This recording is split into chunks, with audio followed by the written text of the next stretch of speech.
I'm going to answer a few questions about my last post last night, starting with, yes, I'm okay. I have nothing against that sweet mama cow. All the comments that said she was just being a good mama, she was.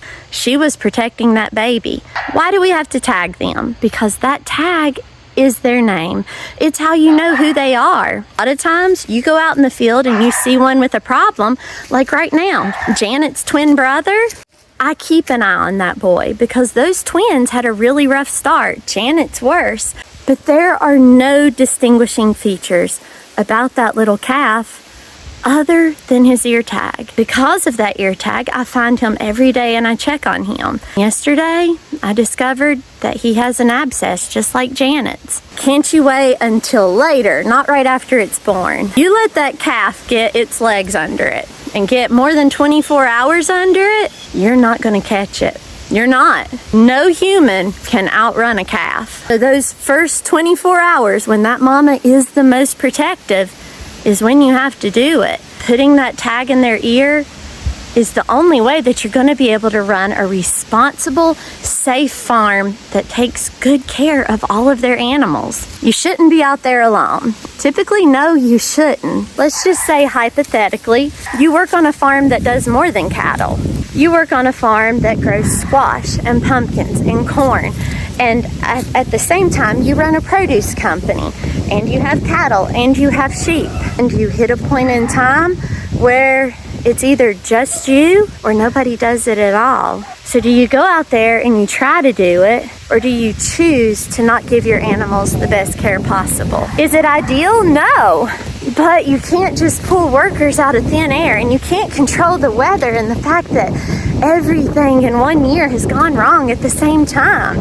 You just kind of split up and divide and conquer. And I know most of you just have my best interest at heart. I absolutely love how much you love me. I think it's the gap in the education of this is what it takes to run a humane farm with animals, to take good care of your animals. This is what it takes to be a small farm in the whole scheme of things. One that's just doing everything they can to keep their heads above water. And if you say, well, it doesn't have to be you, well, then who does it have to be? Because it does have to be someone. I want to see America have more small farmers. I want to see more kids graduating high school and saying, I want to farm, any kind of farm. Not everyone wants to sit behind a desk. And there's so much to be said for the happiness that our jobs bring us. No matter if there is danger involved, it's the hard days, the bad days that make you turn around and look at the really good days. When you have a healthy animal, you have an animal that survives. You see, those are the days where you say, you know what, it was so hard to get here. I worked hard for this. I worked hard for this. That mama last night, she's a good cow. She's a sweet cow. She was born in 21 and she has never gave anyone any trouble. No matter how much we think we know a herd animal or a cow, the fact is they're still not domesticated and they still have that God-given instinct, which makes them predictably unpredictable.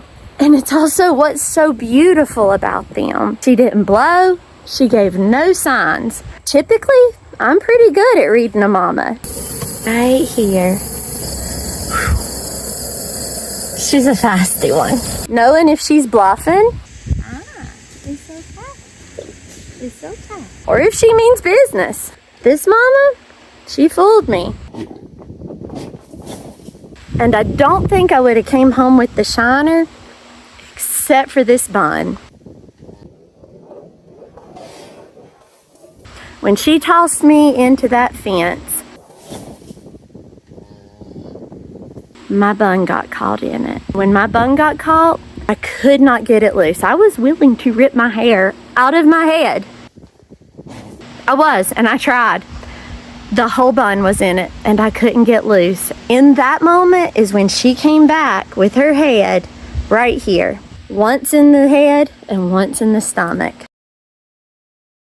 And of course I don't want to get hurt. Of course I want to stay safe. You take away my farming, you've took my joy. Some people just aren't meant to fit in the typical box.